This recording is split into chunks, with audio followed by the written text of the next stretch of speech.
Herkese merhaba, kanalıma hoş geldiniz. Bugün çok dinç bir şekilde uyandım. Saat 7'de uyandım, eşimi işe gönderdim ve daha sonra buzdolabını temizlemeye karar verdim. Uzun süredir evde yoktuk, bu yüzden buzdolabında kalan, bozulan ürünler, malzemeler olabilir, onları atmam gerekiyor. Daha sonra temizledikten sonra tabii ki alışveriş yapmam gerekiyor. O alışveriş yaptıklarımda tabii buzdolabıma yerleştirmem gerekiyor. Çünkü çok fazla eksik var. Dersiniz çok fazla uzatmadan videoya geçelim. Şöyle ilk önce buzdolabının üzerindeki süsleri kaldıracağım.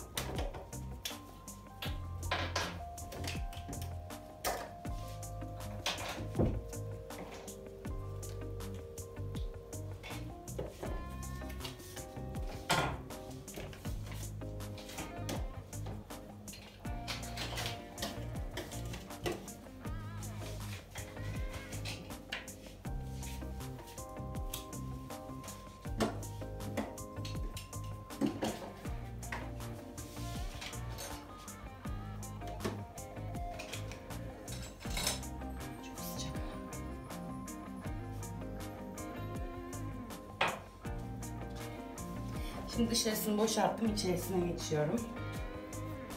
İçerisi bayağı gördüğünüz gibi karışık. Yumurtaları bile henüz yerleştirememişim doğru düzgün. Buradan alıyorum yumurtaları da. Şimdi içerisini boşaltayım.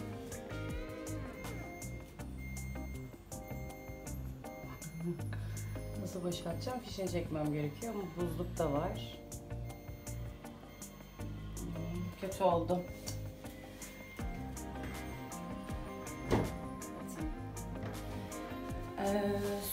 Şimdi elektriğini çekmesem bu şekilde yanıp sönecek ışığı.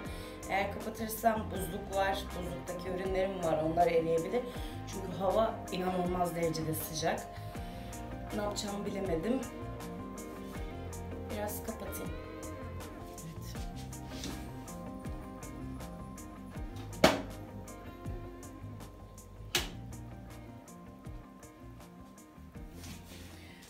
Şartelini kapattım. Hızlı bir şekilde temizlemem gerekiyor şimdi.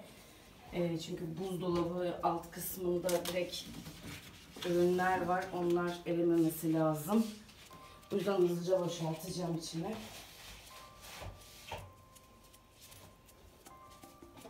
Lazım. O yüzden hızlıca boşaltacağım içine.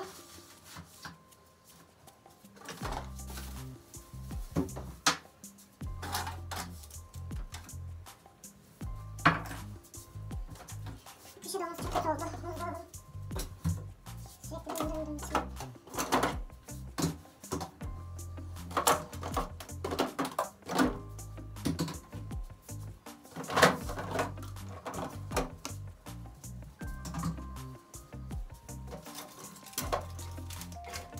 Bu sosları kullanmıyoruz ama eşim nedense sürekli bunları saklıyor. Ben sürekli atıyorum, eşim saklıyor.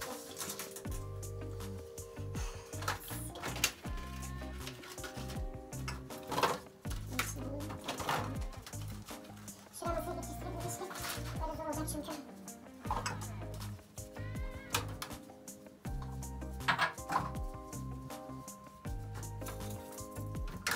bak katran çok güzeldi. İlaç. Yoruldum. Burada süzme yoğurt yapmıştım. Az kalmış o da. Muhtemelen bunu da atacağım.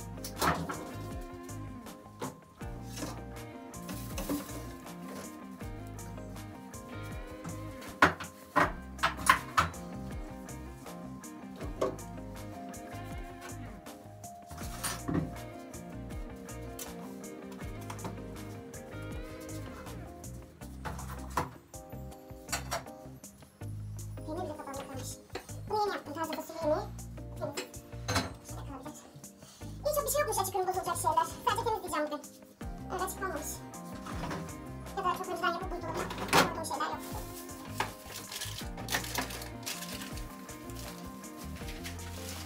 Şöyle tepsi yapırsam. En mantıklısı bence. Evet, şimdi boşalttım. Temizleyeceğim. Temizliği için malzemeleri şimdi sıralayacağım. Biraz dinleneyim çünkü çok fazla boşalttım. Şöyle göstermek istiyorum. Tezgahın üstü doldu. Şöyle. Gayet uzun mutfağım. Dolaptan çıkanlar. Bir tezgahım kapladığı için şimdi bunları ilk önce temizlemem gerekiyor. Atılacakları atmam gerekiyor. Daha sonra temizleyip bir kenara ayırmam gerekiyor. Bu sırada da buzdolabını tekrar çalıştıracağım. Çünkü içerideki ürünlerin erimesini istemiyorum. Şimdi çalıştırayım. Şuradan bir çöp poşeti alayım.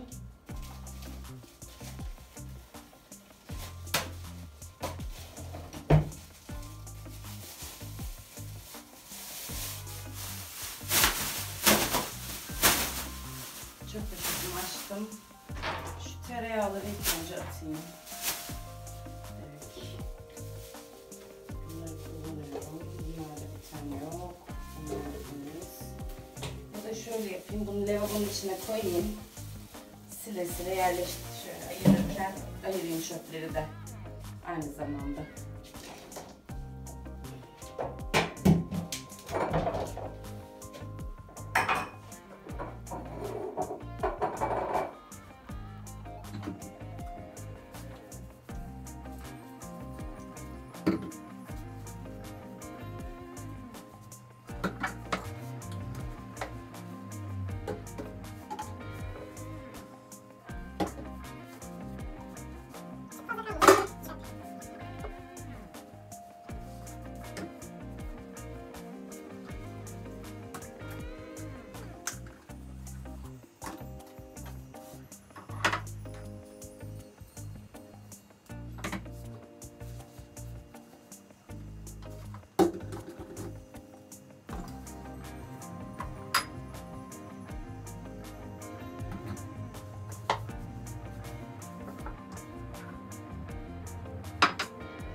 Nasıl bir hal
ya? Diğerlerini de temizleyip silip buzdolabı yerleştirmek için bekletiyorum şu anda. Bu sırada buzdolabının fişini geri taktım. İçeridekiler bozulmaması için, yani buzluktaki ürünlerim var, onların bozulmaması için fişini taktım. Şimdi fişi takılıyken silmeye çalışacağım. Normalde öyle siliyorum çünkü hızlı bir şekilde silip kapatıp tekrar açıyorum. Çünkü gerçekten hava çok sıcak. İçerideki buzluktaki ürünler de erirse hepsi çöp olacak. Onu da istemiyorum. Hemen temizliğe başlayalım. Ben temizlik için sadece duru su ve üzüm sirkesi kullanıyorum. Buzdolabı gıdayla temas ettiği için herhangi bir bulaşık deterjanı, çamaşır suyu vesaire hiç kimse tavsiye etmiyor zaten bunu. Ben de sadece üzüm sirkesi ekliyorum bir miktar suyun içerisine. Daha sonra siliyorum, tertemiz oluyor.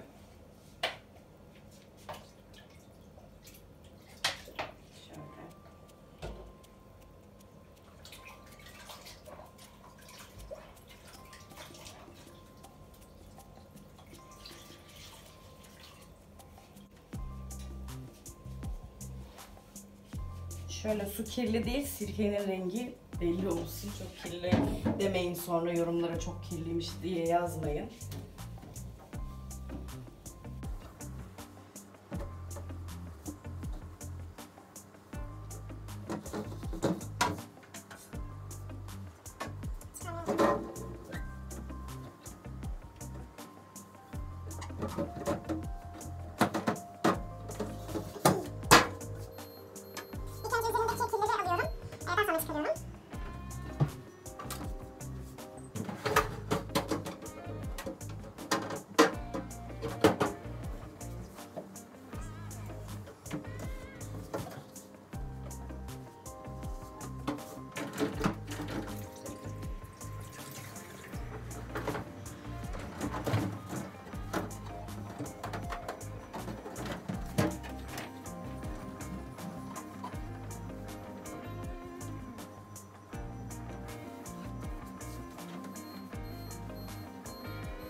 Sürekli şekilde kalmasını çok sevmiyorum, çok hoşlanmıyorum sürekli şekilde kalıyor olmasını. O yüzden ekstra ben siliyorum.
Temizleyeyim şu şekilde.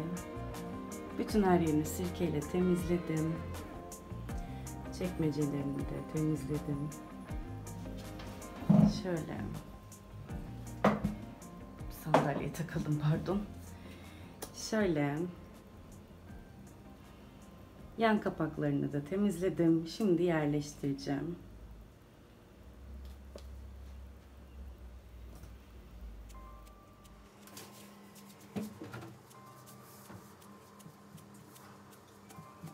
Kahvaltılıklarını yerleştiriyorum şimdi.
Bayağı boşalttım. Güzel oldu. Evet arkadaşlar, buzdolabının düzenini de sağladım. Bayağı bir eksiklik çıktı. Boşlukları doldurmam gerekiyor. Çıkıp birkaç malzeme alacağım. Alışveriş yapacağım. Daha sonra da yemek yapacağım. Bu yaptığım yemekleri de atmak istiyorum. Dün yapmıştım ama olsun, yine de atayım. Hem günlük yemek yapmayı seviyorum, hem de az kalmış zaten. Şimdilik videom bu kadar. Umarım beğenmişsinizdir ve severek izlemişsinizdir. Bu tarz videoların devamını istiyorsanız kanalıma abone olmayı ve videomu beğenmeyi unutmayın. Şimdiden izlediğiniz için teşekkür ederim. Kendinize iyi bakın. Görüşmek üzere. Hoşça kalın.